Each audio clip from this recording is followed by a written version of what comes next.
Well, good morning, frosty one. We got to do something about these steps because they are like a sheet of ice when they get a bit of frost on them. Very dangerous. About -7, and I'm gonna head up. So we had the roller mill, the cross and the U-joint went, so that needs to be repaired. Also, the belts are stretched out.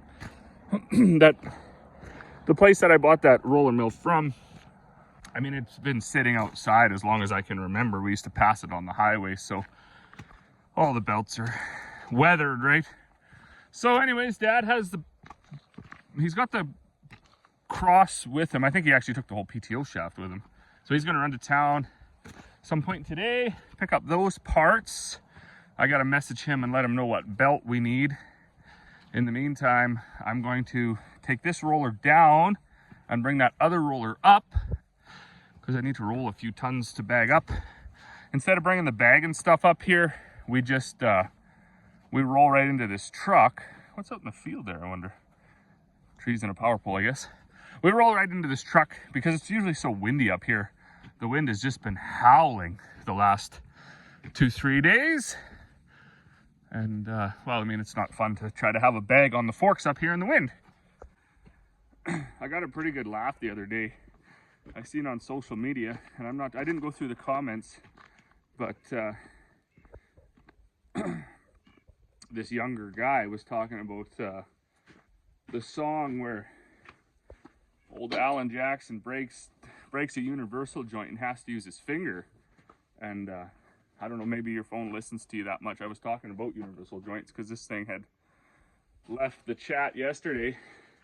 But in this young guy's social media post, he's like, well, what did he do with his finger? And he was trying to stick it in the U-joint, right? And he's like, well, how did he drive after this? And it just made me laugh, you know, of the way people view things. Like, I don't, and maybe he was being sarcastic, I don't know, but I'm sure there's a few people that didn't get that, right? This is what he meant, you know. He had to do some hitchhiking because the car broke down. Anyways, it was a good laugh.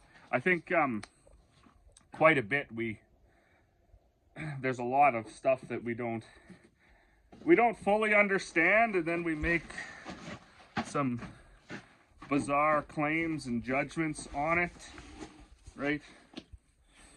I see that quite a bit in our political atmosphere and stuff like that. Everybody needs to just take a minute and step back, think things out. Oftentimes we don't have all the information, so can't get too worked up about things you don't understand. Maybe ask some questions, just like that young fella did about the universal joint and what old Alan Jackson did with his finger to get out of a bind. Anyways, that's a little bit about that. I did have a question for the folks though. Gloves. What's your favorite kind of gloves? I've been really partial to these uninsulated leather ones. I think they're probably my favorite right now. I realize they're not going to work down to minus whatever, but for right now they're A-okay in my books. All right, I'm going to prop that auger up. I do have a ratchet strapped to the top of the door there, so I can pull this away. I gotta hook it up yet. Unhook the hydraulic hoses and the power cord. It'll be dead now because I left it plugged in overnight like an idiot. Hopefully it's not dead. Let's see if it starts. And then, yeah, get it hooked up. Gotta put the chain back on this auger and get it out of here. Well, good evening. We finally got the 24-inch roller going again. And holy man, does that thing put out. So that one is 28. Maybe this is 48. I don't even know. The old one is 10. That's maybe 18. And this is maybe 24. Might have to measure. Yeah, that's right.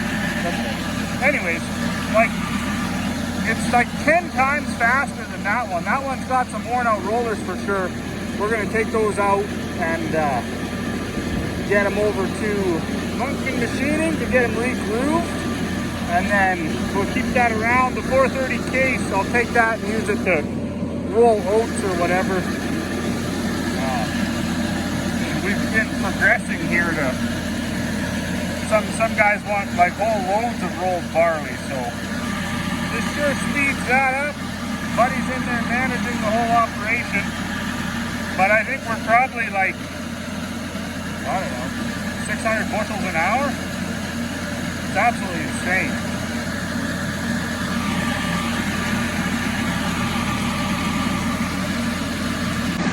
It's also starting to snow, and lunch. It's 4:30, so once Buddy and I get this truck full, we won't be able to unload it. We'll have to run. We've got hockey tonight. We'll get that done, I guess. It's way off.